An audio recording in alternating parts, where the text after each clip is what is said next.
100 అబద్ధాలాడైన ఒక పెళ్లి చేయాలన్నారు మన పెద్దలు. కానీ నేడది 100 నుండి 1000కి చేరుకుంది. కారణం ఇప్పుడు జరిగే పెళ్ళిళ్ళన్నీ అపరిచితుల మధ్యలో జరుగుతున్నాయి. ఉదాహరణకి ఒక అబద్ధాన్ని చూద్దాం. వధూవరులిద్దరూ పట్టపగలు అరుంధతి నక్షత్రాన్ని చూడడం పచ్చి అబద్ధమని తెలిసి కూడా కెమెరాల్లో వీడియోలో ఆ సన్నివేశాన్ని బంధించి తనివి తీరా ఎంజాయ్ చేస్తున్నారు. 21st సెంచరీలో కూడా అబద్ధాన్ని ఎంజాయ్ చేసే స్థాయికి మన మానసిక స్థితి దిగజారడాన్ని చూడొచ్చు.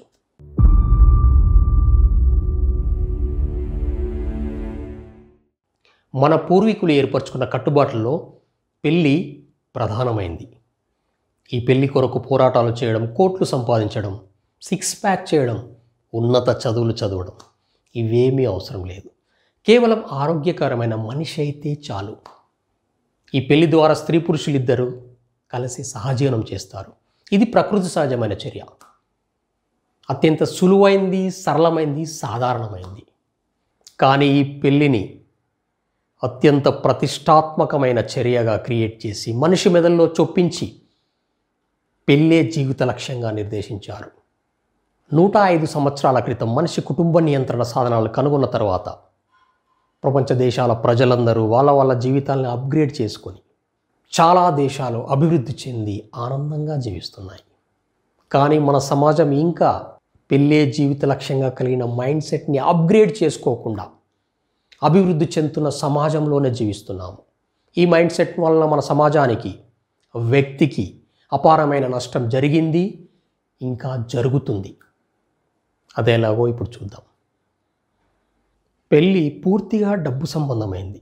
ఇందులో ప్రేమ, దయ, జాలి, మానత్వానికి తావు లేదు. పైసా ఫేకో, తమాషా దేకో.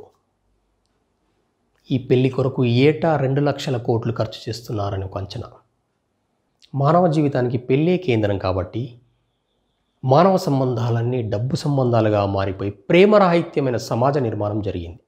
మన యువతకి పెళ్ళే జీవిత లక్ష్యంగా కలిగిన మైండ్ సెట్ ఉండడం వల్ల తమ మానసిక శక్తిని పూర్తిగా పెళ్లి కొరకే వినియోగిస్తున్నారు.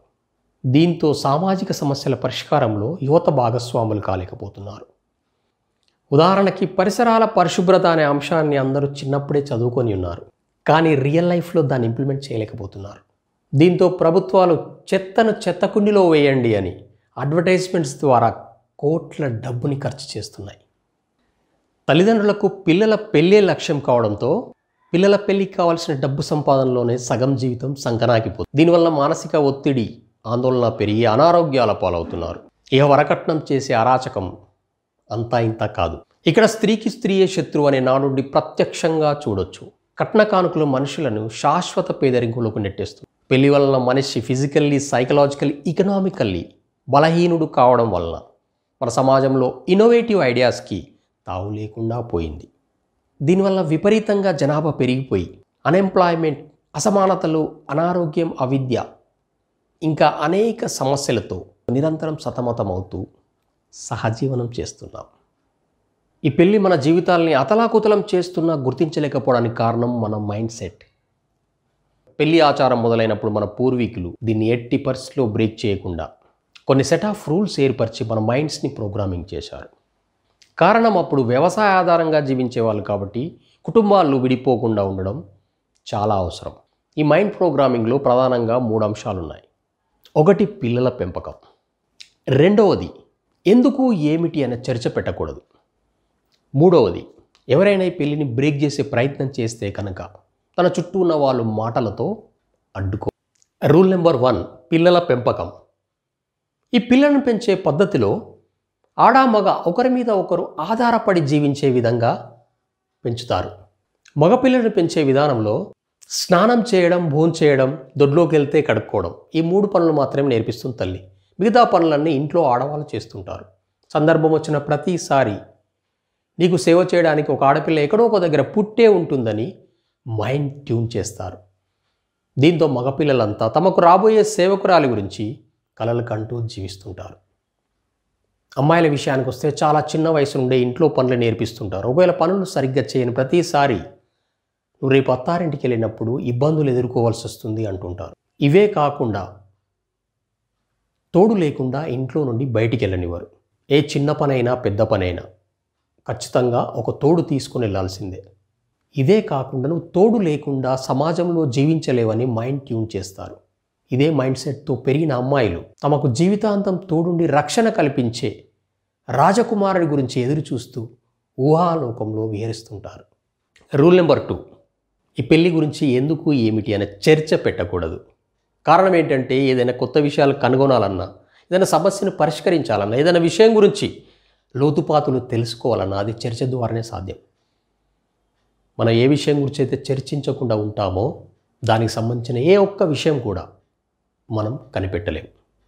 రూల్ నెంబర్ 3, ఎవరైనా ఈ పెళ్ళిని కనుక బ్రేక్ చేసే ప్రయత్నం చేస్తే కనుక మన చుట్టూ ఉన్న వ్యక్తి మాటలతో దాడి చేయాలి. ఈ పెళ్లి ద్వారా జరుగుతున్న నష్టాన్ని పూరించుకునే పరిష్కార మార్గాలు చూద్దాం. నేటి యువత boy friend, girl friend, live in relationship అనే ట్రెండ్స్ ఫాలో అవుతూ కూడా బ్రేకప్ చెప్పి మరి ఈ సాంప్రదాయ పెళ్లి వ్యవస్థలోకి ఎంటర్ అవుతున్నారు. కారణం ఏంటంటే ఈ మైండ్ సెట్. మనం మైండ్ సెట్ని మార్చుకోగలిగితే కనుక మన సమస్యలకు పరిష్కారం దొరుకుతుంది. ప్రస్తుతం మనం ఉన్నది 21st సెంచరీలో, అందులో ఇది AI యుగం.